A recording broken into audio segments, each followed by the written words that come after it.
Alright, hit the button. Probably shouldn't have because I really don't have a video prepared in this big sense. You know, even this little sense. And having all kinds of trouble with these damn sound cards and Linux. It just, just can't get the volume right, can't eliminate distortions. Just really irritating. So close, but, not close enough. And it's, really irritating. But anyway, it's such as life. Lots of irritations. So, have been doing some more interferometer experiments. See, I mean, just went into the red and I didn't do anything. I've just been, doing something simple like that. Overmodulated. Just, just hopelessly terrible.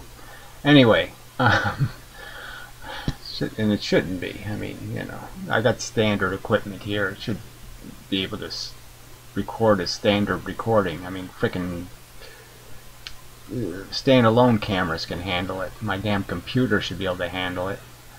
Anyway, it's just really pissing me off. Anyway, okay, sorry. That's extra bits you don't need, I suppose. So anyway, I watched some Ken Wheeler videos, just horrible. But it's just, he just keeps saying the same thing. He thinks glass is something that makes light move slower. That somehow it's full of some sort of ether draggy stuff or whatever. I mean, no accounting for molecules, no accounting for the atomic bits inside of molecules, just no explanation at all, just some sort of just nonsense. Just gibberish. And this idiot this weasel asshole posts this gibberish on my fucking videos. Watch this, Gary. You might learn a thing or two or three. He posts 3 links to the same video, and it's about feng shui and chance and living forever. And I mean, it's like psychic surgery or something. What? How? I mean, you want to believe this idiotic rubbish? Go ahead, knock yourself out, so to speak. Knock your brain out of your head. But what do you think? You're going to convince me with that rubbish? Oh, and he says ether equals plasma. No, it doesn't. They're completely different things. You obviously don't know what a plasma is, but it's ions. Einstein, little ions.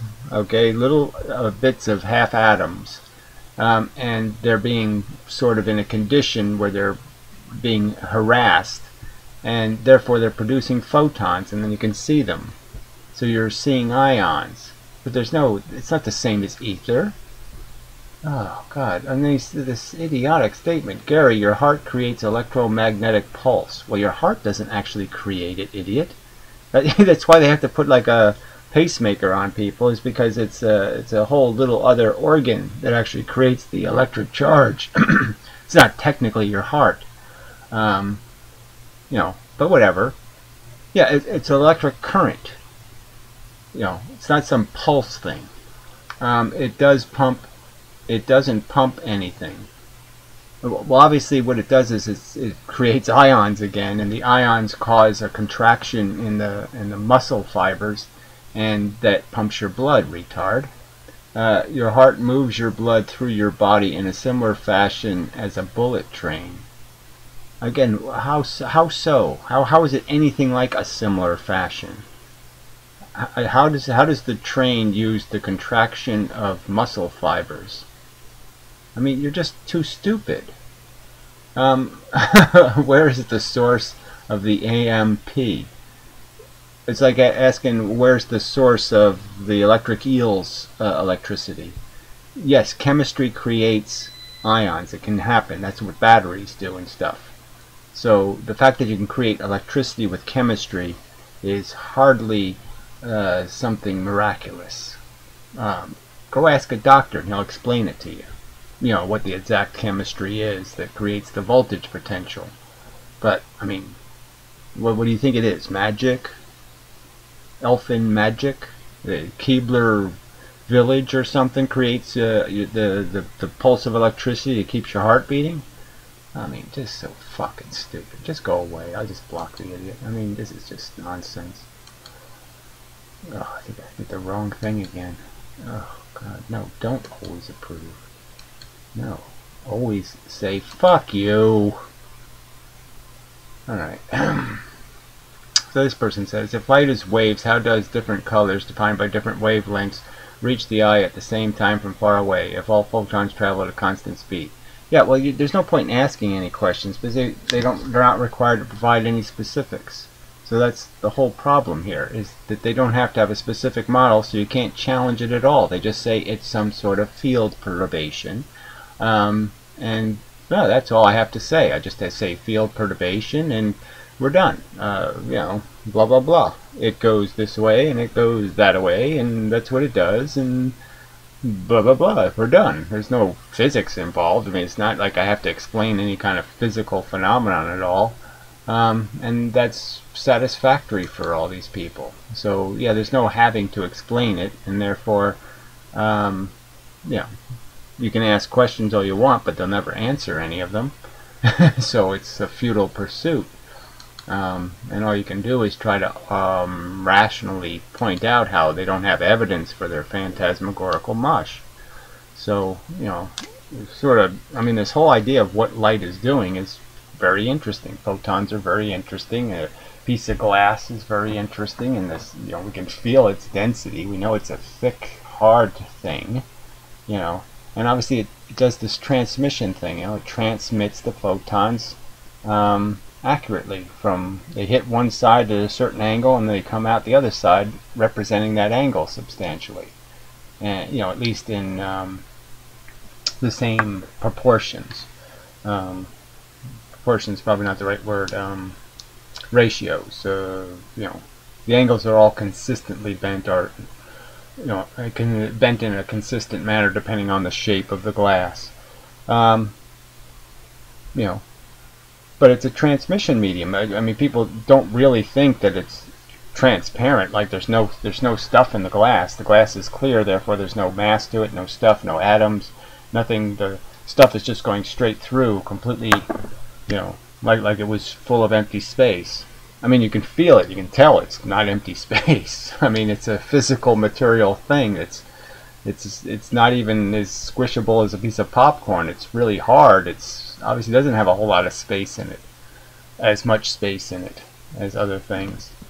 So all of this physics, you know, so let's just get to his simple question, right? Is that if you have these different wavelengths of light, obviously there'd be a problem in terms of, well, this one has to go a lot faster because it's traveling more distance because it's doing more little humpy things. And so how could these two things travel at the same speed, you know, when one of them obviously has to go up and down a lot more than the other one, which means it has to be going faster. Well, to fix their problem, they just think of photons as some sort of this, you know, they just make it a different size. And so what they can make it do is flip, or, you know, in their little brain, I suppose, and they just change the flipping speed, or, you know, so they just make the size make the difference, and in some sense get past this problem of, well, this takes more, these little things have to bump into each other a lot faster to go the same speed as these things. And again, like I said, it's sort of a legitimate question, but they don't have to answer because there's no physics in their physics. Nothing's physical, so they don't have to explain any physical phenomenon and why it doesn't make any sense. But I mean, just this whole idea of comparing such very different things. So, you know, somebody asked, well, I can switch back to the comments without too much trouble, I believe. So we'll go to another comment. Maybe I should read the rest of this. Reach the eye at the same speed from far away. All the photons travel at a constant speed. Question mark. Yes. How can they go the same speed and yet be different sizes and yet end up at the same place if they're going the same speed? Red and violet cannot arrive at the same time if they are emitted at the same time. Yes, but obviously they do, so they'll have some rationalization, some physical reason why, well, those are just bigger dominoes and they fall farther. And yes, so the other ones are falling less, but they are falling quicker. You know, some kind of crap. The number of times photons have to travel up and down the wave is add. Yeah, okay, so it's already made the argument for him. Do more. No, there's this whole videos that are just totally not important ones. I think you will find this physics blog one of the best, and while it is not as avant-garde as your theory, it isn't afraid to call bullshit. Yeah, I read a bunch of it. You know, it's a woman physicist, and she's, you know, writing a book. You know, math is ugly or something. I don't think it's going to go anywhere because you know that message isn't going to be appreciated. But anyway, I don't see a huge amount of dissidence in what she's saying, though. She buys into all this frickin' particle soup crap and all that stuff. So I mean, I don't see. I mean, she's got her head buried in particle physics bullshit. So I don't, you know, I didn't see it as all that a big challenge to conventional physics in terms of just pointing out how it's all just made up and it's all theoretical and they really have no hard evidence of any of this crap. So anyway, there was this other little comment. Oh yes, hi Gary, why does a photon travel to the end of the universe where sound dies after a few miles? Well, the simple answer to the question is, well, is the obvious answer, because sound is a wave in a medium. And light isn't. You know, that's the simple answer. Kind of obvious answer. So, you know, I've sort of been through this over and over, and so I don't want to be too incredibly redundant. But I mean, it just seems like everybody is just, they have these superficial notions, superficially defended by a bunch of very weak and superficial evidence, but they're rigid in their belief in it. And it's like you cannot possibly say, oh, well, let's just go back a little bit and just go back to what the evidence points to. And the fact that there are explanations for these experiments that you think are absolute proof of something, you know, and they're really not absolute proof of anything. And, you know, and then I just keep pointing out simple things like the fact that all of the forces, you know, gravity and magnetism and the nuclear forces and then all the stuff on the electromagnetic spectrum, all are traveling at the same speed, and that might be a giveaway. You know, that might be an important fact. Let's not say it's conclusive. No, it's not conclusive. It doesn't prove anything. It's just an indicator that, well, what could that mean? You know, and it could mean a lot. I mean, it could be really important to, you know, recognize that that's a common circumstance between all these forces. And another common circumstance is the idea that they don't really interact with each other. The force doesn't interact with another force. If when you're pushing two magnets together, the forces aren't interacting with each other, the forces from one have to reach the matter of the other, and the force it's expelling has to reach the matter of the other thing. The forces themselves can't create a reaction. And that this is another thing that's kind of common. That you can see it with light and you can see it with these other things, that they don't interact. You can't make laser beams bounce off of laser beams. You know, no matter how much you consolidate the light and make it intense, you can't get the photons to bounce off of each other. To do something aberrant, to create a force effect that somehow moves through the force back to the origin and tells it there's a force in the way. There's never a force in the way of a force. There's only material things in the way of a force. So here's another fact. So you got them all moving the same speed. You got them all not interacting with each other. That is, the waves, the perturbations, whatever you want to call them, have this feature where whatever interactions they do, they're completely non-consequential. That is, whatever goes into the interaction is the same, okay, if the interaction happens or it doesn't happen. The two things miss each other, the two things hit each other, it's exactly the same result. And as I've pointed out, well, if we could see some element of their polarization or something else, maybe that's not true. But there has to be some elemental difference, and you know, you can't create a beam of proton light, let's say, so you'll never be able to see it. A force interact with a force, something like that. Yeah, mostly. So yeah, so let's, why not just go back and see if these are solid facts? Again, and they're really important. So everywhere we see that these forces can't interact with forces, and yet, okay, this thing going the speed of light, a photon, by Einstein's theory and by very weak evidence, you believe that this is the only exception to the rule, that photons traveling through gravity are affected. But the evidence is so fundamentally inconsistent in the sense that, well, you can bend which way the photon's going, but you can't slow the photon down, and you can't speed the photon up. So somehow this force can bend it, but it can't make it go faster, and it can't make it go slower. That doesn't make a whole lot of sense. I mean, that's a complete enough answer to just say, well, that's just the way it is.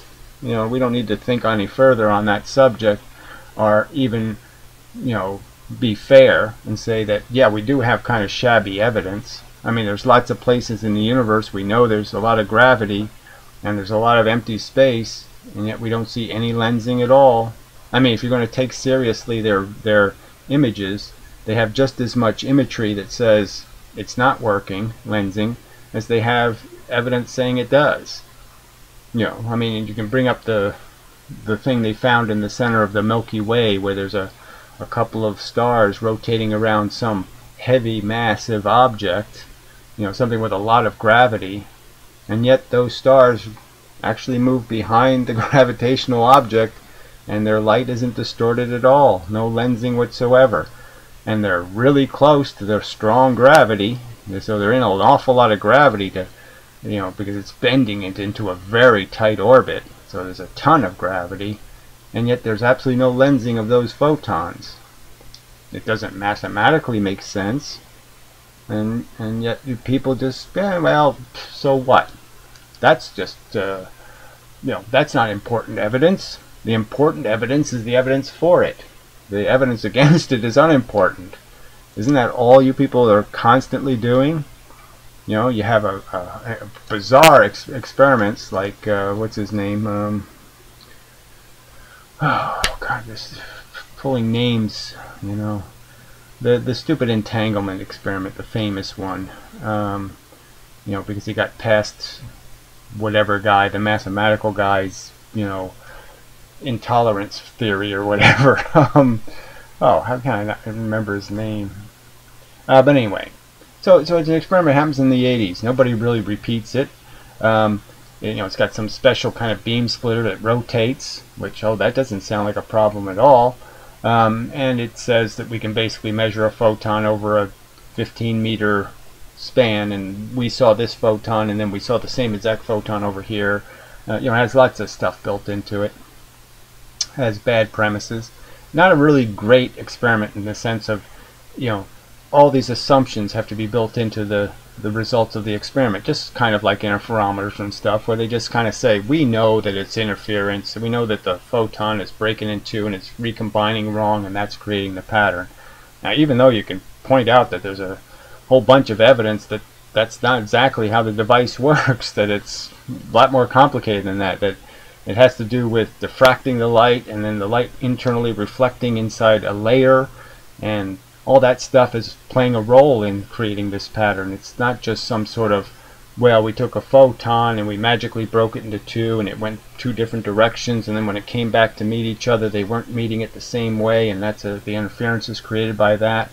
And I mean, there's just clear, blatant evidence that no, there's more going on than that. There's physical structures, and the physical structures are causing the phenomenon. Clearly the half-silvered mirror is creating, as I pointed out, little gaps where the light gets spread. So when it goes through the little gaps, it gets spread. When it bounces off the mirror, it doesn't spread. It angle in, angle out. But the stuff that goes through isn't angle in, angle out. It's angle this way, angle out that way. And that causes internal reflections in the glass. And it's clear this is happening. It's clear it's part of the phenomenon, but you bring it up and they just pretend it's, oh, you're doing a shabby, you're a garbage experiment. Your experiment can't possibly mean anything. Even though you videotaped it, and even though it's plain and simple and obvious that there's a phenomenon here, even though there's other professors that'll actually talk about internal reflections and the interferometer being significant, well, that can't possibly be the answer. It's just, this conversation it just has no integrity at all. People just say stuff. It's a perturbation. They'll say silly things like the Ken Willard videos over and over, that somehow the light actually physically slows down when it goes into glass. It's not possible that the light is converted into some other form of energy, right? It can't be possible that, the photon, there's things called atoms. Atoms, that's a lie, right? Atoms don't really exist somehow, even though we know that chemistry and everything, this is solid stuff. Okay, some of this stuff, this idea of electrons and protons and charge, these are kind of real things that we really know happen. But it's not possible that glass could have a very tight geometric structure, very reliable structure, and that what really happens is the light hits, it creates movement, and that movement is transferred through the atoms in a specific way, and it comes out in the end at exactly the same, that there's a consistency in the apparatus, that the glass doesn't absorb the photons, and it doesn't distort the photons, it doesn't convert their momentum, it just basically transfers the energy from the one surface to the other surface in a pretty straightforward, reliable manner. And that's the definition of something transparent versus something that's not transparent. Something that's not transparent, it doesn't do it in this nice ordered way through a nice straight geometry, and instead the photon goes in and it creates heat because it ends up going all over the structure. It doesn't consistently go in one end and go out the other end. It goes in, it spends some time jiggling around, and then it comes out as a piece of a piece of infrared radiation, a red photon, an infrared photon, because it is going to lose some energy, because in the process the amount of stretch and pull between the electrons becomes less and less, and some of it can remain inside of there, and so it only has enough energy to produce infrared. We can have rational explanations of what happens, or we can have these irrational ones, that somehow photons come into the substance, and the substance is some sort of straight, flat thing. It doesn't have any description. It's just some sort of compressed ether, and the photon slowly moves through the slow ether, and then it pops out and somehow gains speed. Yes, how does it regain speed? How does it speed back up? Well, there's no evidence it has to speed back up. There's no evidence that photons are created that way. But if you try to have a conversation about exactly what photons are, conventional physics has a lame, vacuous, vaporous kind of explanation that, well, photons are something to do with, electrons and protons, and well, maybe it has something to do with the magnetic force or the electric force, some ambiguous thing. When, no, the photons are the force. That's exactly what the electrons are being pushed around by, are these little bits of force, the little bits of radiation, little bits of something is what is moving stuff. The radio waves or the microwaves or the visible light, all of these little things are actually things, and they're carrying momentum, and they transfer it from one place to another place quite efficiently in straight line rays. This is all solid stuff, and yet the people are in complete denial. You can't talk like that. You can't, you have to believe that there's this glue. So space, Ken Wheeler is just so crazy, because he just says, well, there is no space. There's just counter space, and counter space is some sort of jelly. Some sort of stuff that you can move a vibration through. But it's not even a vibration in the sense of most vibrations, like are vibrating things that, it's capable of moving in straight lines. And conventional physicists are saying essentially the same thing. They're saying there's this field, and you're going through the field, and you get fat, and then you get thin, and then you get fat, so somehow the field is, stretching and pulling on you, and you're getting fat and thin this way and then fat and thin this way at the same time, as you're moving forward at the speed of light, and then as you're moving the jello is also being changed because gravity means there's less jello or more jello or something. You know, the jello's flowing in a direction, and so that bends you because the jello's moving towards the center of the sun, so it's pushing you into the sun because the jello is jiggling that way. You know, it's vibrating more one way, then it goes slow back, but you know, it's doing some kind of wacky thing for somehow it makes more jello go this way than this way, and that pushes you into the sun. And this is all that's acceptable explanation. We don't have to go any further. It's just some sort of ambiguous forcey stuff. Jello, ether, fielding, whatever. We don't have to give it any kind of physical, you know, and it's physics. But it doesn't have to be physical. We have an equation that says the jello is, you know, delta, you know, d times c squared, square rooted by 42 or something, and that's all we need. All we need is some sort of, you know, relationship notion that yes, the jello is this much denser, and therefore because the photon, we've identified it as having some kind of moving momentum. See, it doesn't have any momentum when it's standing still. It only has momentum when it's moving. So we give it a artificial mass and say, yeah, you can move it. And the trick is, though, to make it move better, then you just apply this relativity notion that basically says, well, it's caught in there twice as long. So, you know, if your math says it's minus 41 times 10, you know, chance of being able to move something, well, you can cut that in half, and it's only minus 21 times 10 now. So, yeah, have a much better chance. You can double your odds in the lottery. You get to have 2 tickets.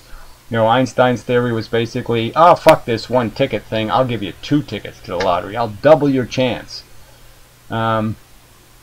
With some just notion, just a made-up idea that somehow, because it's moving the speed of light, it's taking twice as long to get everywhere from its perspective. From its perspective, it gets to look at everything twice as long. You know, everything's twice as slow.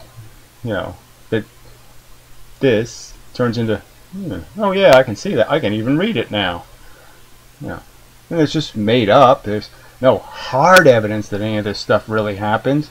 Just made up stuff, and you can't pick at it because it has no form. They've shaped it to be just this amorphous thing, so they can just make up some kind of crap. If there's some kind of physical problem it brings up, like, yeah, so how can the speed of light be the same and yet the stuff is moving more in one thing than the other thing? How can it not? How can it do that without? Doesn't it have to move faster? Doesn't it have to go woo woo faster or do something faster? And they'll just make up an excuse. No, when it's bigger, it contracts, and you know it's moving more jello, so it moves more slower.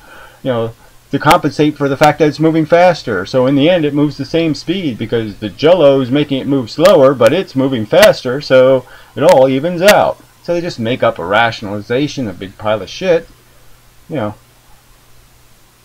it's just, you know. And what's the point? Like I said, the counter arguments I got have been zero. I mean, rational counter arguments to the points I've raised about the 2-slit experiment and the flaws in it and the flaws in the math. Nothing. Then the interferometer problems. First, the mathematical problem of the idea of moving this experiment and what that causes photons to actually do. And then the more physical argument about all the facts about how the actual pattern is created through diffraction, which I think I've proven. All right, that's really what's doing it. Okay, it's the difference between the light. I'm just saying this is they haven't challenged this as a factual explanation of the circumstance at all. That what's happening when you have a half-silvered surface next to a piece of glass is that the half-silvered surface means one photon will bounce off the silver and come right back at the same angle. The photon that goes through the half-mirrored surface has every probability of being treated like a single-slit experiment, and the fact that the photon has a probability that will go in any one of these directions. depending, in my opinion, how close it is to the surface. So the closer it goes to a surface, the more it's diffracted, the more towards the center, the less it's diffracted. And that will be the probability. And that will explain exactly what happens in this experiment, in the sense that it causes these extreme changes in the angle of reflection, which causes internal reflections, and causes these are the rings. Where you comes out of these internal reflections is what creates the rings in the pattern. And I think that's a completely consistent, reasonable explanation of exactly how the pattern is being created, and that there's no need for any notion that somehow the photon, when it goes through here, turns into 2 photons, and that somehow those 2 photons, one of them jumps back out of the experiment to reflect off the mirror. Okay, he goes through here, turns into a two wavotons, or whatever they are, 2 wave functions. One of the wave functions jumps back through the slit to bounce off the mirror and go in another direction, and the other one goes through straight, because it can't do all this stuff, because that'll just mess everything up. And somehow they reflect off mirrors here, and then this one comes back, and this one comes back, and somehow they combine into a photon again that somehow has a messed up period, you know, where the one doesn't match the other in their phase, and that they're seeing the phase interference pattern, which, you know, that can't possibly be the right answer. And yet they're pushing it as if we know that's the answer. We know that's how it's happening. Fuck you. We've proven it over and over again with all of our statements that we've proven it over and over again. I mean, isn't that the definition of proof, is when everybody says we've proven it? I mean, you don't have to have something called evidence, really, right? You can just keep saying you've proven it. It's proven. It's already proven. Obviously, it's been proven, so we don't need to prove it because it's already been proven. Isn't that how proof works? You just walk into court and say, it's already been proven the guy's guilty. Why do I have to present anything called evidence? We all know he's guilty. Why would he be sitting in the guilty man chair if he's not guilty? Of course he's guilty. We don't have to prove anything. Come on. That's a silly standard, proving evidence. That's for idiots. Logic, reason, you know, being unbiased. You know, their bias is so thick as their ether is their bias. They just will not even tolerate some sort of fair comparison between the integrity of these theories or explanations. Well, anyway, I'm sorry about, like I said, the sound thing. I gotta figure out what's going on. I mean, Linux really should be able to do this. I mean, just plug the microphone into the sound card. Shouldn't be making a bunch of noises. I shouldn't have to use filters. I shouldn't have to up the volume 400%. I mean, I really shouldn't have to take these videos and after process them to pieces. I'm not going to do that. You know, there's people who say that Audacity can do that, and it really can't. I mean, you know, you can take an FLV file, right? Because at least it can read those, but it won't save it as an FLV file. So I mean, I still have to take the audio file and smash it back into the FLV. So I have to re-render the video. You know, I got better things to do with my life than make videos and then wait for them to render. I really don't want to do that shit anymore. I really shouldn't have to, is the point. I mean, really. You know, this fucking computer should be able to record from a microphone without turning it into shit.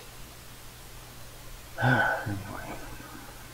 So, I mean, maybe it's just this OBS software just still sucks for some reason. I don't know why it can't do this. Like I said, why is this complicated? Sound card, audio jack, microphone. Why? Why is it complicated all of a sudden? And it happens on everything. The Logitech microphones they suck. No volume.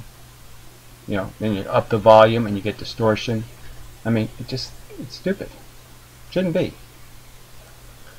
Anyway, maybe it's just my computer suck. Who knows? It just sucks. It's irritating. pissing me off.